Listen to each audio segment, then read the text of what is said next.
எல்லாருக்கும் வணக்கம் and welcome to London Kitchen. சுமைகளை கண்டு நீ துவண்டு விடாதே, இந்த உலகத்தை சுமக்கும் பூமியே உன் காலடியில்தான். இந்த சூப்பரான மெசேஜோட இன்னைக்கான டிஷ் நெத்திலி மீன் ஃப்ரை எப்படி செய்யறதுன்னு பார்க்கலாம். வாங்க முதல்ல அதுக்கு தேவையான பொருட்கள் எல்லாம் பார்த்துடலாம்.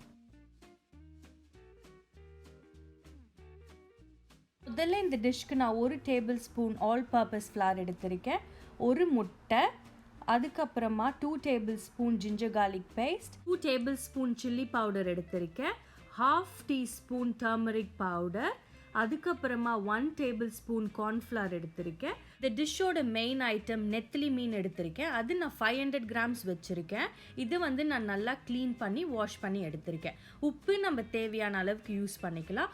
நான் இப்போ ஒரு மிக்சிங் பவுலில் நம்ம வச்சுருக்க மீனை ஆட் பண்ணுறேன் ஃபஸ்ட்டு. அதுக்கப்புறமா நம்ம வச்சுருக்க மற்ற மசாலா பொருட்கள் எல்லாத்தையும் ஆட் பண்ணிடலாம்.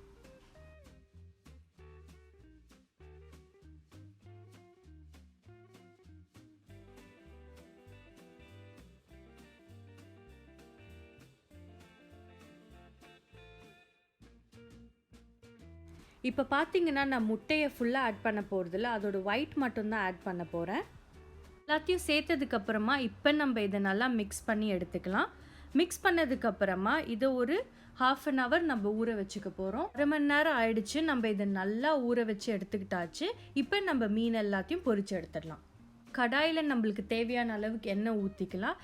எண்ணெய் ஊற்றினதுக்கப்புறமா நம்ம ஒரு மீனாக போட்டு எடுத்துக்கலாம். ஒரேடியாக எல்லா மீனையும் சேர்த்துக்காதீங்க, கொஞ்சம் இடைவெளி விட்டு விட்டு சேர்த்துக்கோங்க.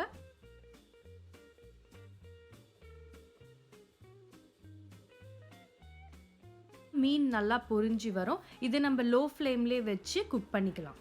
பக்கமும் நல்லா ஃப்ரை ஆகிற அளவுக்கு வச்சுக்கோங்க. மெதுவாக மீனை திருப்புங்க, மீன் உடஞ்சிடாமல் பார்த்துக்கோங்க.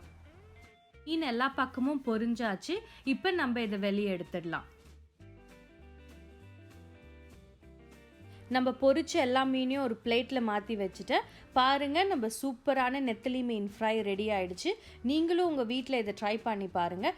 இந்த வீடியோ பிடிச்சிருந்துச்சுன்னா லண்டன் கிச்சனுக்கு சப்ஸ்கிரைப் பண்ணுங்கள். தேங்க்யூ.